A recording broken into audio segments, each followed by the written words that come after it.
So the astrology of the week of 14 March 2022 through 20 March 2022 sees, after a few weeks now, and really a couple of months, we finally get a planet entering a fire sign, a non-moon traditional planet, and that is the sun.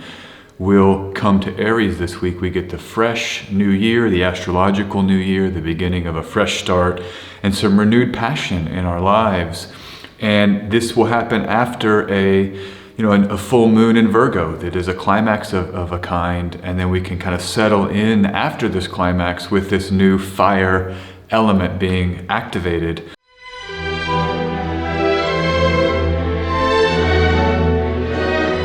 So let's look at the charts. Let's get into the transits. My name is S.J. Anderson. Welcome to my channel. Welcome to my weekly astrology video where I look at the astrology of the week ahead and try to grapple with it, try to understand it, share some of my delineations and some of my sense of what's important.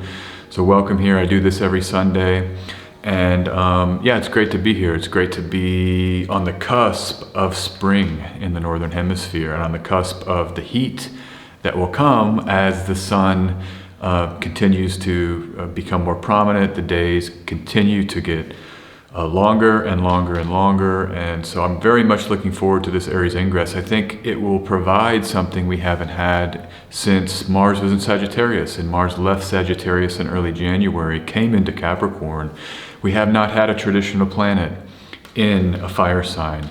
We haven't had any planet in a modern planet in the fire sign, if we want to say it's Uranus, Neptune, and Pluto as the modern planets. And if we say the other dwarfs, if we include the major dwarfs, we have had Eris in Aries, but Eris has been in Aries for 100 years or more. So roughly, I think 100 years. It's been in Aries quite a long time. So we're not,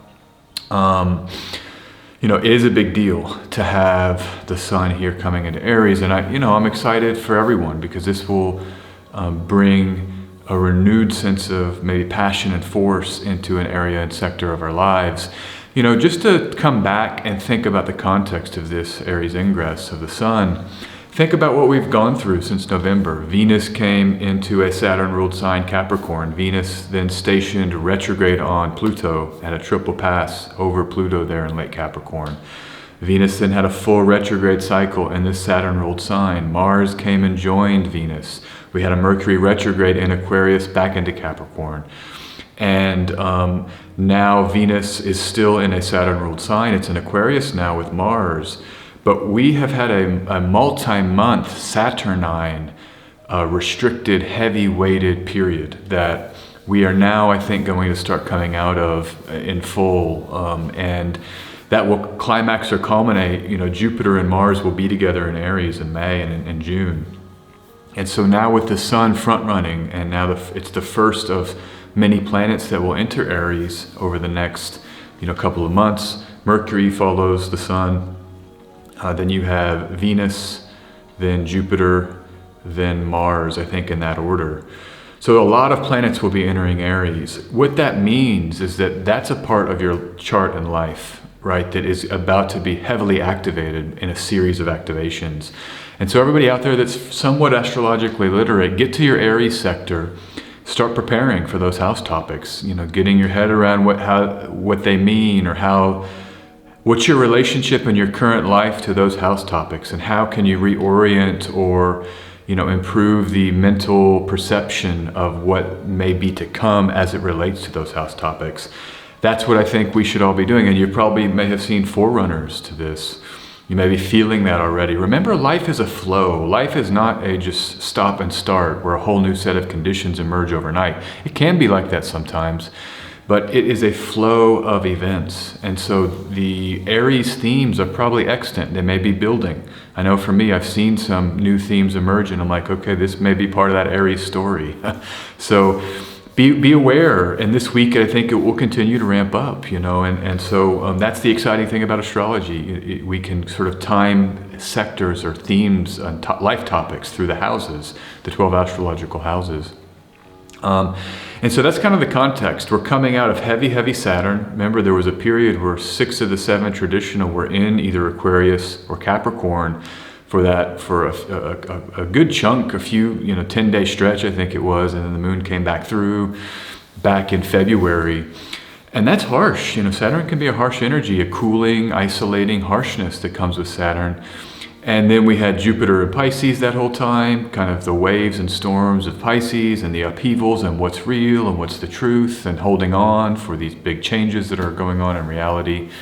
And now we're going to get some of this firepower, which is an active energy. It's going out into the world. Remember, Aries is ruled by Mars. Mars signifies breakage in terms of separating out, leaving circumstances.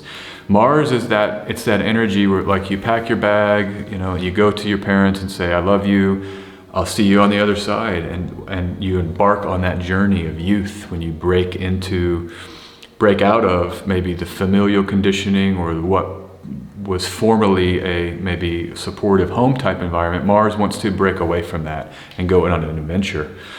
So we're going to be doing some adventuring collectively, this May. New territory, new ground, and I'm optimistic. I think that the Aries activations might be signifying on the collective level some fresh energy. Think about the decade that we've been in. Started in 2020, January 2020, March 2020, boom, we have the health crisis, totally new reality of heavy lockdown and restriction and the unknown that went with that. And now we've transitioned into 2022, Jupiter comes into Pisces and these great planets are kind of battling each other, and we have a conflagration. Hopefully it remains just a kind of regional conflagration and peace will come soon. I'm optimistic because I'll mention this here. 1856, Jupiter and Neptune conjoin in Pisces. It's the last time they conjoined in Pisces. There's a peace agreement signed in a war in the Black Sea with countries that are currently involved in the conflict now. And so I think that we're going to, and that happens in April. We'll have Jupiter and Neptune conjoin in April. I think April. I'm praying and just very hopeful that there can be some resolution. And then this Aries energy that emerges in May, the stellium that will be there, Jupiter, Mars, Venus, the moon, in that last week of May, or the second to last week of May there. I think it's the last week. It's like the midweek, around the 25th, 23rd, 24th, 25th. But I think this can be a sense of the collective freshness. I mean, what if we finally get a summer where it's not maybe as, it can be new. Like, think about all the cool stuff of this decade already. Internet, social media, all the arts, all of the creative powers. Maybe we can get a period where there's finally a chance to maybe come into some of our powers collectively and start acting, that martial action, to engage in some fresh, new cool parts of the human experience. I'm trying to be optimistic here because I really do think the transits can speak to this at least somewhat. At least for some period in this summer, there might be some calming and cooling and some real opportunity to have some fun. That can also what Mars can be. It can be the kind of fun that maybe we have to suffer from, if you're out partying or out doing crazy stuff, that can be Mars. But I think we're gonna get some fun. So that's enough of an introduction. I mean, we could just keep going and going. Let me come in. Let's go look at these specific transits now that are emergent and active here this week. So I'm looking at, it's really a tale of two things that happen this week only. There's two aspects that happen, and no planetary ingresses, no stations. It's kind of been a quiet couple of weeks. With just last week, Mercury came into Pisces, big shift, brace the confusion, sailing on these kind of seas of the unknown. We'll see that that's going to be a continued theme this week because, and I'm looking here at Friday, 18 March. So right before that Aries ingress, we get the full moon in Virgo. This would be the pre-ingress syzygy for you mundane astrologers. Ptolemy was like all about this pre-ingress syzygy. You examine the chart to understand what may be happening for the next season. So we'll do a little bit of that, and then the Aries ingress comes right here on Sunday, 4:30 Central Europe. We get to finish out the week with this Aries ingress, and so it sets us up for next week for this burst of fire, this emergent fire, passion, the flame of life, to get into next week with it, as a tailwind for our lives. So I just love this week, and again, it's Friday and Sunday when these aspects are happening. Let's see what I have written here. It's a big finish to a long period of no fire sign planets. Yeah, it was early January. Mars came into Capricorn from Sagittarius, so it's been quite a long period of no fire sign planets other than the moon, and it makes about 1/4 of the time in its monthly turn, its 28-day trip through the zodiac, 1/4 of that time. So what's 28 divided by 4? Someone help me. I should have this memorized as a math major. That would be 6, that would be 7. 4 times 7 is 28. So 7 days every month you get the moon in a fire sign. But now we'll have the sun there for a full month. And the sun and moon can work together. That's maybe something to think about when the new moon that will come in Aries. Going to be a fun new moon. It's going to kick off this passion as well, having a syzygy now in a fire sign. Then we'll have these lunar trines to the sun during this period of the moon, of the sun's time in Aries. I think the first one will be a Sagittarius moon that is not this week, it will be next week. We'll have a sun in Aries, moon in Sag.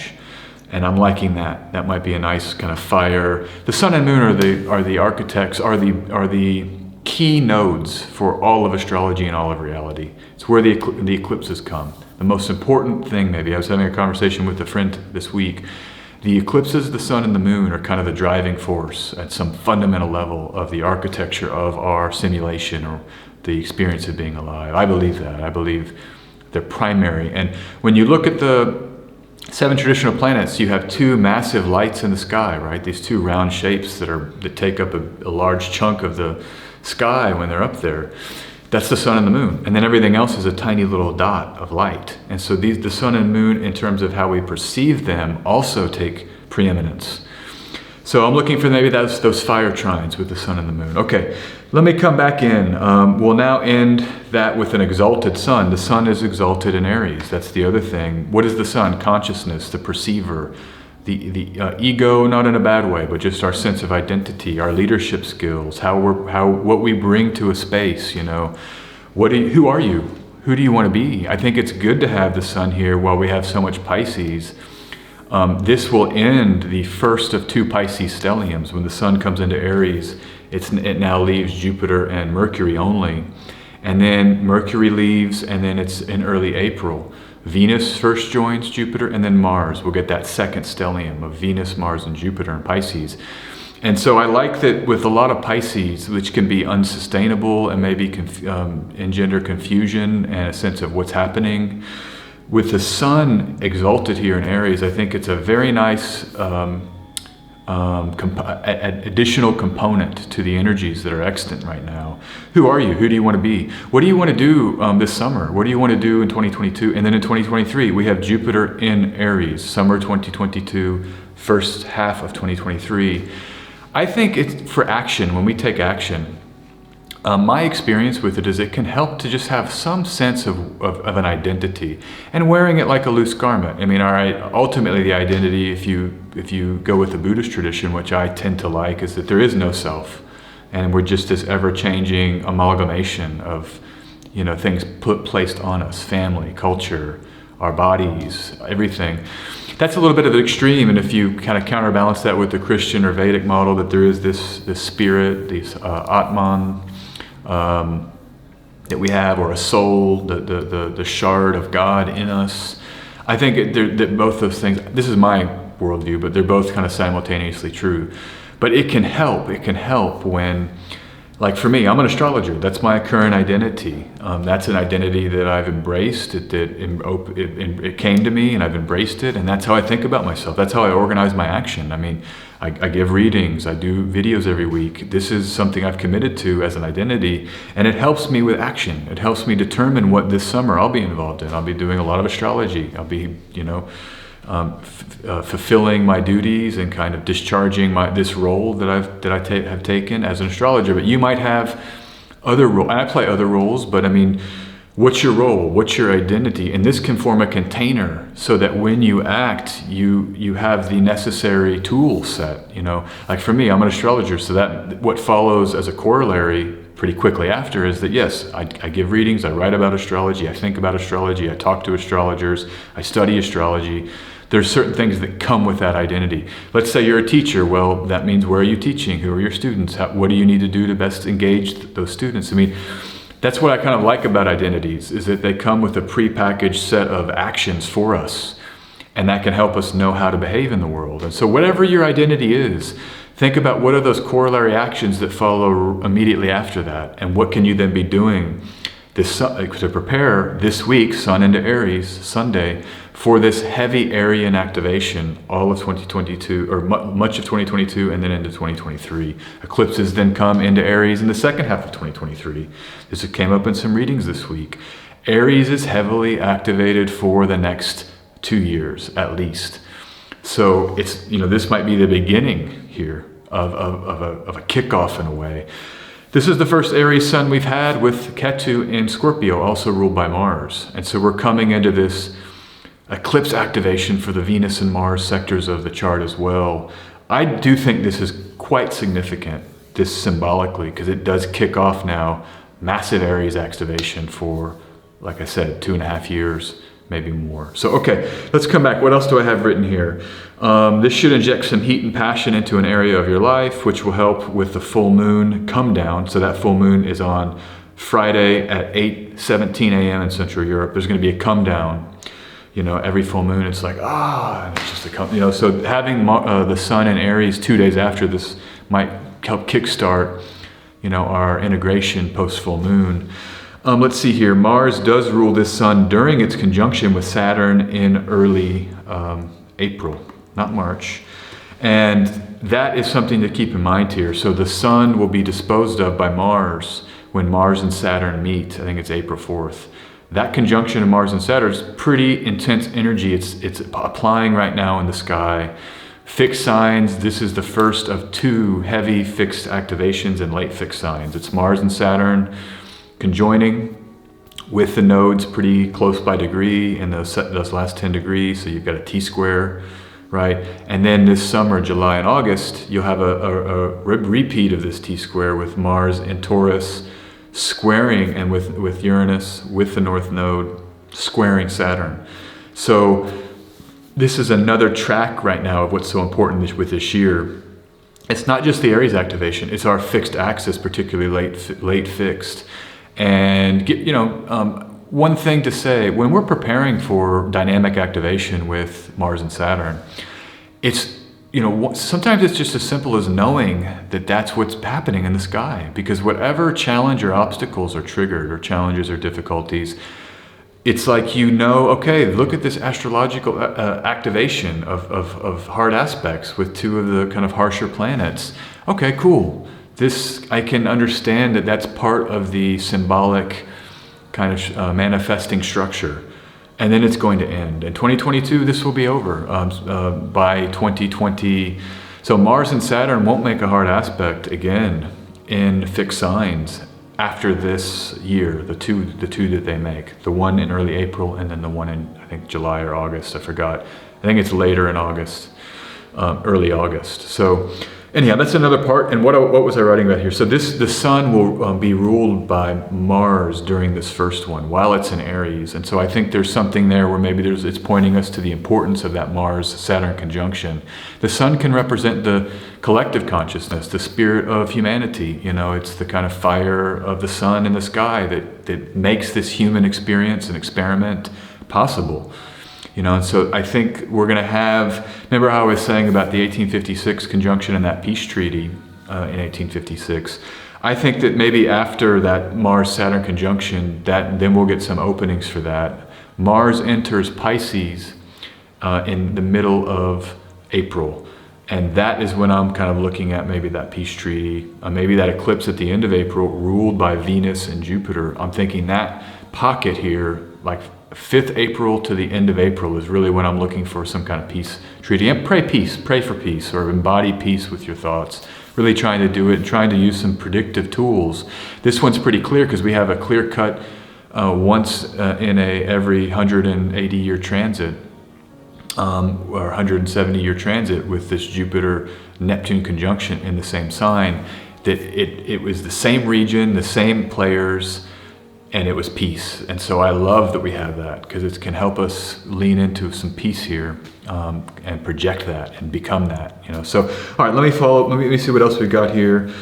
All right, that's it. So let's shift now to the moon. What's the moon up to this week? The moon is in It's a rough moon this week. I was looking at this earlier when I was writing this talk. I was like, dang, this moon, this week with the moon, not the easiest transits for the moon. And it was tough to kind of pick out what's the best transit in terms of the moon and with the degrees that the moon will traverse. Which one would I pick to maybe work with? It was tough. It was really tough. So it starts the week in Leo, opposite Mars and Saturn, and Venus in Aquarius.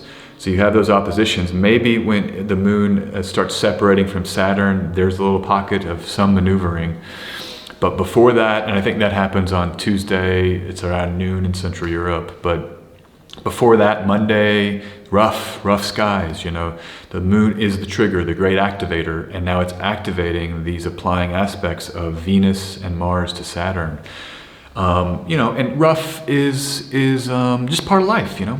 Rough's part of life. Sometimes it's rough. What do we do when it gets rough? That's what I like to think about. Like, it's been cold here where I am, and I'm like, dang, I don't like this cold. I got some heater issues, and it's like, this is not ideal. This is not ideal, but what am I gonna do, you know?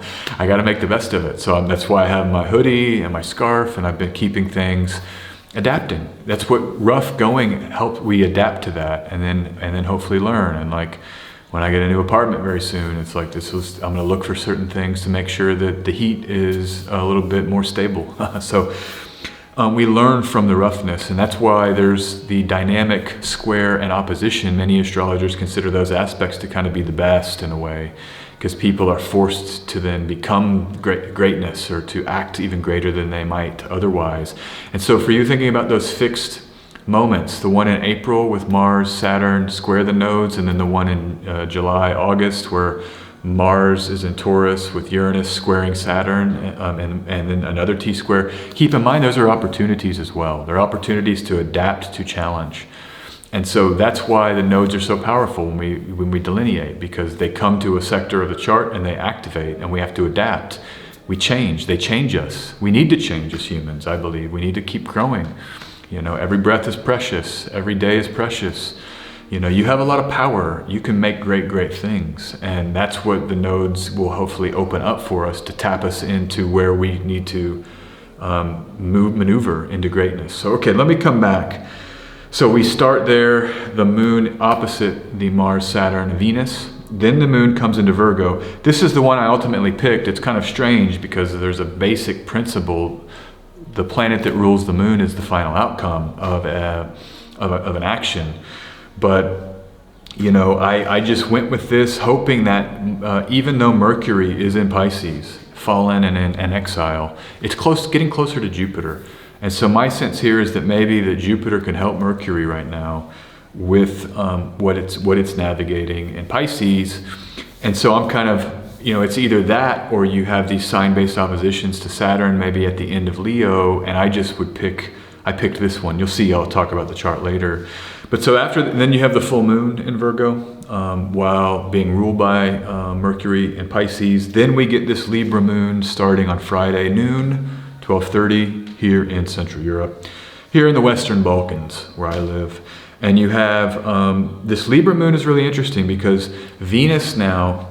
So a lot of people on Twitter are saying we've got the besieged Venus, and I don't know the medieval conditions. Besiegement actually comes from medieval astrology. That's the name that they give, and that's the translation.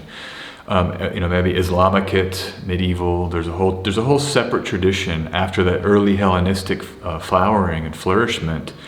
Then those cultures came under pressure, and astrology was then sent to Baghdad, the Middle East, and the Islamicate world, and they developed whole new techniques. I mean, they really got creative, and there's all kinds of stuff there that they developed, and besiegement comes from that tradition. But in the Hellenistic tradition, the one that I've studied and that I really kind of fell in love with and is the basis of my astrology, the enclosure by the malefics that Venus will undergo has not started yet. It hasn't started yet, and it doesn't start this week. It starts next week. It may start on Sunday. We'll get it up here in a second to get the exact starting moment. I'll definitely be tweeting about it. But that is when Venus comes under great pressure. But even during this Libra moon, this week, Friday through Saturday, and then on a lot of Sunday, Venus is darn close to Saturn. It's like 8 degrees. And the Hellenistic rule is 7 degrees or closer on either side of a malefic, you have that enclosure. And so we're getting pretty close even with this Libra moon. And I like the Libra moon, but not with that ruler so ripped up like that. I just couldn't, and so I was like, all right, Venus in Aquarius, okay, kind of mixed. There's good things about it for sure. But right with those malefics, even though it's technically not enclosed yet, comparing that to a Mercury in Pisces with Jupiter, the ruler of Pisces, and all the support that Mercury would have, this was kind of my decision calculus. Plus I'm a natal Mercury in Pisces, so I kind of love it. It's one of those things where it's so bad, it's good. You've heard that phrase? It's so terrible, it's quite good. There's that movie that was made where it's called The Room, I think. I don't remember. Some of you might know it. James Franco and others, they did a film about the film, a documentary about the making of the film. And I can't remember it right now, but it's so terrible that it became this cult classic. And sometimes things are so bad that they become good, because they're special and unique. And that's what Mercury is in Pisces. There's no other placement that is both the fall and exile. Only Mercury in Pisces has it. So it's like so bad that maybe it's special in that way. Sometimes, have you seen that contest, the worst, ugliest dog contest? And like they'll show this dog that just looks really like mangled and crazily deranged. But then you take a second look and you're like, dang, that is a unique looking dog. It's kind of beautiful because of how, so that's why they have this special contest, the ugliest dog in the world. It's a similar principle. So anyhow, coming back here, this is why I'm picking the Virgo moon as opposed to the Libra moon or the Leo moon. And then we get the moon in its fall in Scorpio. Generally, I avoid that always as a rule. I just avoid it. It's not something that, is too intense for stability, and it's too serious and too painful maybe. So anyhow, let me come back here. What do I have written? Then Venus caught up in the Saturn Mars. Finally, the moon is falling in Scorpio to end the week. It's a difficult week to find a robust selection of any kind. I've explained to you my thinking and why I kind of went with that Virgo moon. I'll show you here when we go to the chart of the week. Let's just do that now. I think that is the first chart. Cool, yeah, it's the 17th of March chart of the week. I've got 5 p.m. in Central Europe, Thursday. And this is the one I ultimately went with. It's kind of a great lesson in electional astrology when there's not a lot of opportunities. You really have to get creative. And the thing I like to do is do that analysis that I just did. Like the first level is the moon safe? And in Virgo, you see here, it's averse to Mars and Saturn. So you get the aversions to Mars and Saturn and Virgo. So that's one. Yes, it is safe. Compared to Leo, it's not safe, right? In Libra, it's a safe moon, but it is. There's trines here to Mars and Saturn. So okay, that's not a big of a deal. Both Libra and Virgo have a safe moon for this major condition, this primary condition in terms of how I like to elect. The second thing I would look at then is that analysis of the ruler of the moon, and I just did that. You either have the Libra, you either have Venus, the enclosed Venus, nearly enclosed Venus, or this Mercury mixing with Jupiter, pretty close here. So this was my thinking. And then the third thing you can do is try to get benefic planets that make aspects to the ascendant and to the moon. This is anytime you have to do something any day of the week and you have options, just put Jupiter near aspecting the ascendant and Venus aspecting the ascendant. It's a mitigation that it's every day. There's pockets where that mitigation happens. And so in this chart, that's what I tried to do. It's like, look, I've got the moon rising here, and it makes an aspect to Jupiter pretty close. It's separating from Jupiter here, but the moon is then also supported right on the ascendant, so that gives it even more power. And then the thing I do, maybe I'm a little unique in this, I use the Egyptian terms. They are equally important to domicile in many ancient texts. And so I like to get the ascendant and the moon in this chart in that Egyptian term of Jupiter. So what it means is that it's not only ruled by a fallen Mercury and an exiled Mercury, it's also ruled by a domiciled Jupiter. I think that's making a really tight aspect to the ascendant. So it's a pretty cool chart to have. If we had, having to pick one through this week, this was the one that I think was a little bit better. Late Leo, after the moon separates from Saturn, there's no aspect to Jupiter, and Venus is making an aspect by sign, but it's just a weak Venus. So that's another case for getting the Virgo moon. And the same when the moon is in Libra, it makes no aspect to Jupiter. Jupiter is the strongest planet in the sky right now, other than Saturn, but Saturn is weakened because it's with Mars. So Jupiter has all the goodies. And so this is part of the decision calculus this week. I know it's a little bit technical, and I'm breaking down these decisions. Some of you probably appreciate that. Others were like, get over this, SJ. So let's move now to delineating it. Transit of the week, Virgo moon. Let's see here. What do I have? This idea of confusion as a principle of pilgrimage. I think I mentioned pilgrimage last week. I think pilgrimage is a great keyword and metaphor for Pisces, because with a pilgrimage, you know the ending, you know where you're going to be at the end, which is at a religious site, okay? And you're doing it for an internal motivation that's a high-minded principle, like I love my spirituality, and the end moment where I'm at the feet of my teacher or at the feet of like Bodh Gaya. A lot of people go to India to go to Bodh Gaya, where the Bodhi tree is, where Buddha became enlightened according to, the Buddhist tradition. You know the end goal, and the motivations are good. So it's very Jupiterian, high level, high minded. Details maybe it doesn't matter how I get there, right? I'm just going to pack the bag. I'll work my way there. I'll do odd jobs. It just doesn't matter. I'm going to see the teacher. I'm going to have a spiritual experience. And so, they can be confusing is the point. A pilgrimage, a true pilgrim, it is a journey with an unknown path to get to the end goal. Sometimes pilgrims are like I said, they'll pack all the possessions, and like people in the Muslim faith, one of the pillars is you go to Mecca once in your life, and people will go to Mecca, and there's an unknown path. Like I was saying, it can be confusing, especially if it's new ground. That's the other thing about a pilgrimage. You're usually you're traversing new landscapes, confusing languages, confusing customs. And so this is why I love this idea of a pilgrimage for this particular election. And then this is also brought into the new moon, because the full moon, because the full moon happens the next day after this. And that's, that's something here that maybe you try to get the moon in your location earlier in Virgo, because as the moon starts getting full, it does get a little, it intensifies. I picked it, in this chart it's 8 degrees away. I think some of the text it's like, get it like 12 degrees. If it's within 12 degrees of a full moon, maybe it shouldn't be looked at. It's not something I prioritize too much, but maybe you get Virgo in the early degrees, you can eliminate that concern. But just to say here, this idea of the confusion as a principle that you embrace for a pilgrimage applies here and applies in the full moon the next day. And then this is the thing I have here I really like. You just know.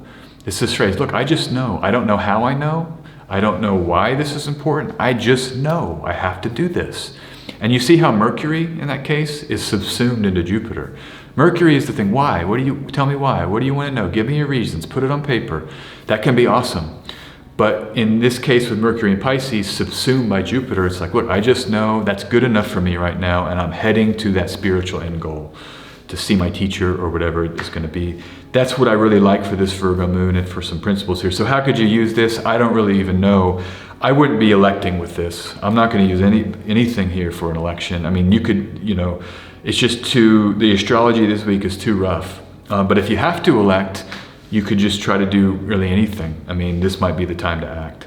So, but spiritual stuff, I feel like all week this week, there's a tone of spirituality, because the full moon is ruled by Mercury with Jupiter in Pisces, and that's spiritual energies, the Piscean, Jupiterian spiritualism. And we had the Jupiter's getting closer to Neptune, the sun is close to Neptune. I think as I'm recording this, there's a Sun-Neptune cazimi, or yesterday, a lot of people tweeting about that. So, okay, let's shift here. I'm just going to shift, yeah, okay. Let me just come back to this chart, 18 March 2022. This is the second chart I'm going to look at. This is the full moon in Virgo chart. And I've spoken a lot about how I want to delineate it, but you have full moon in Virgo ruled by Mercury in its exile and fall, Things may continue to not make sense, which can be a challenge. The sea of confusion. You might be awash in a sea of confusion.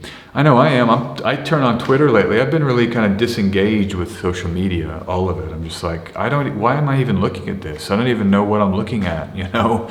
Why is this important? It does feel like there's a lot of confusion and everything is just, I don't know. That's maybe my issue. I don't know. Maybe that'll change when we get out of Pisces and into Aries later in the year.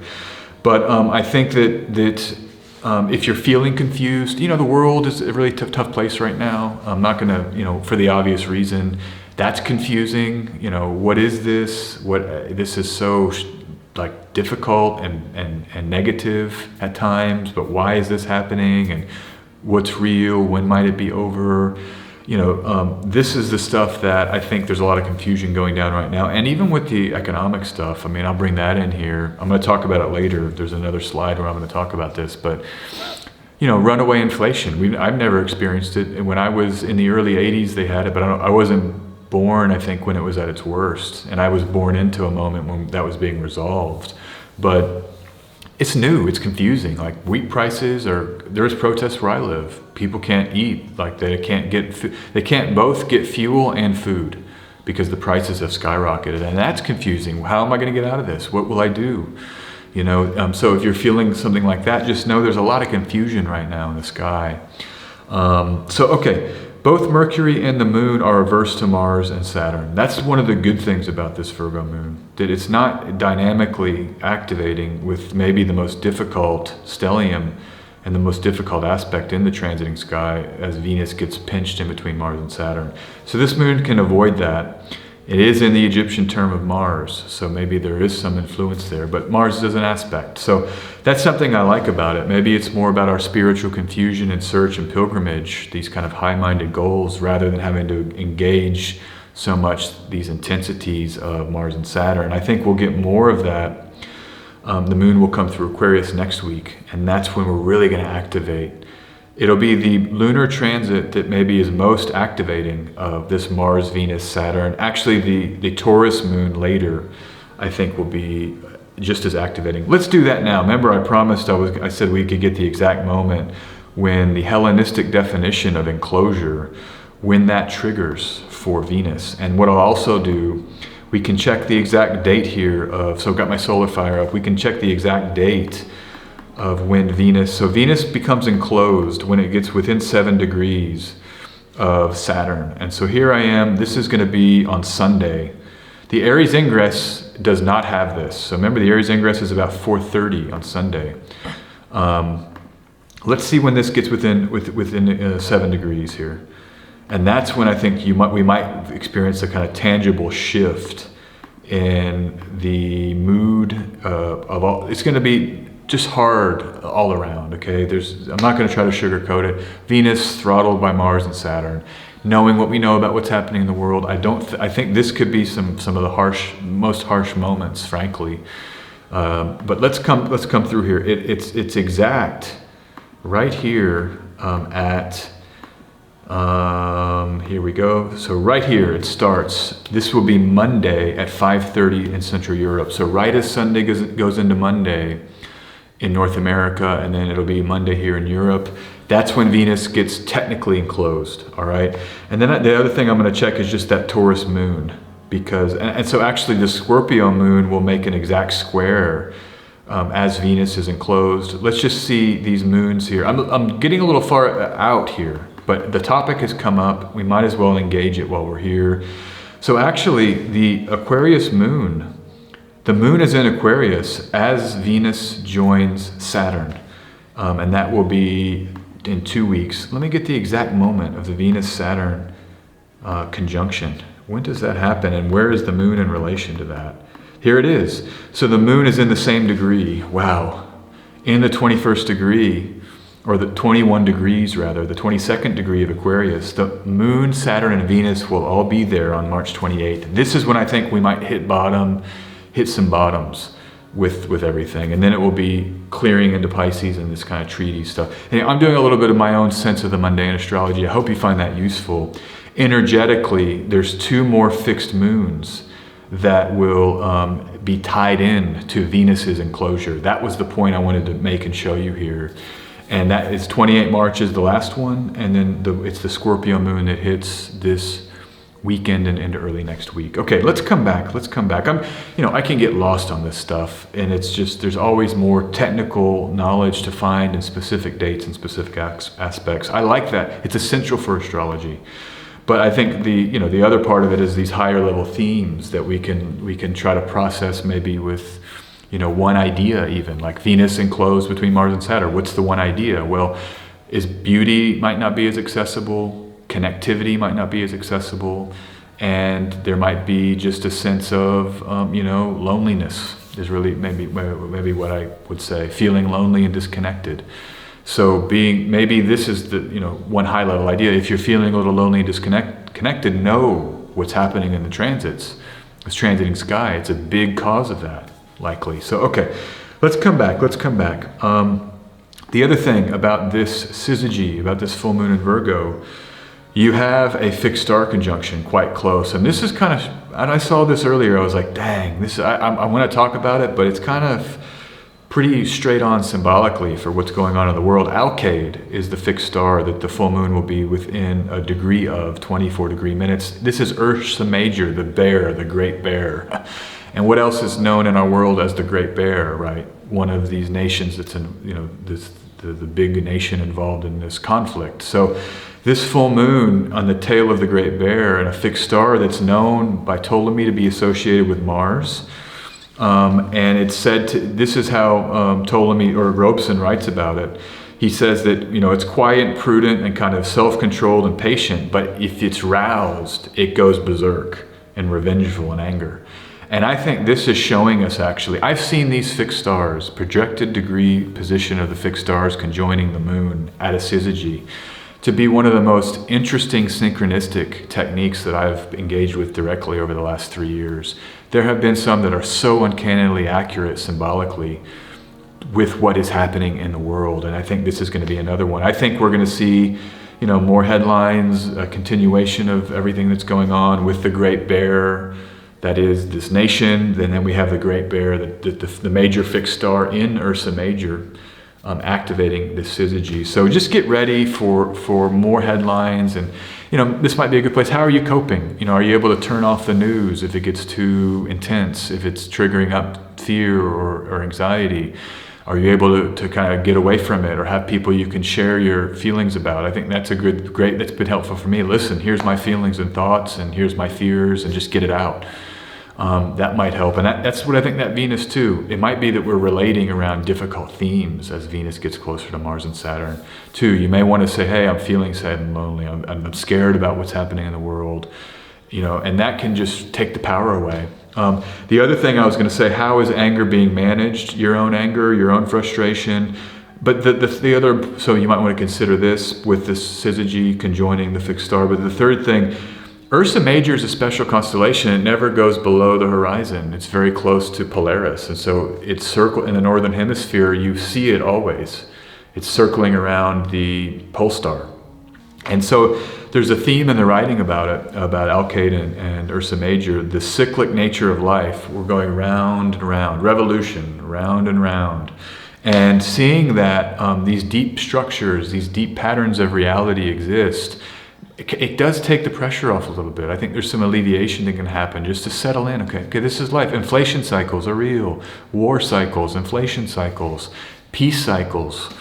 We're in this round and round and round, the kind of mystery of the incarnation and of the matrix that we're in and the simulation or whatever it is. There's some programmed parts of it that just tend to repeat.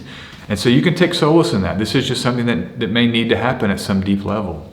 And we're just witnessing it. We're here to witness it right now. So, okay, that's the final thing I wanted to say about that syzygy. The last thing I wanted to bring in, I know I usually do 2 charts, but I'm going to bring a third one in this week. I almost didn't even pick a lunar transit as a transit of the week and use the Aries ingress, which is what I'm about to talk about, because of how cool it's going to be to have some fire in the sky of a non-moon traditional planet. But I went with that Virgo moon. You've already heard that.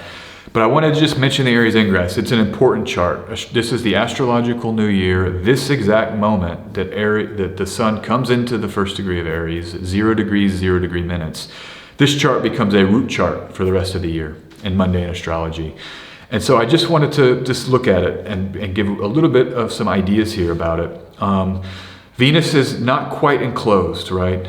Remember that enclosure happens on Monday. This is Sunday at 4:30. The enclosure happens at 5:30 a.m. on Sunday. This is 16:34 on Sunday is when the Aries ingress happens.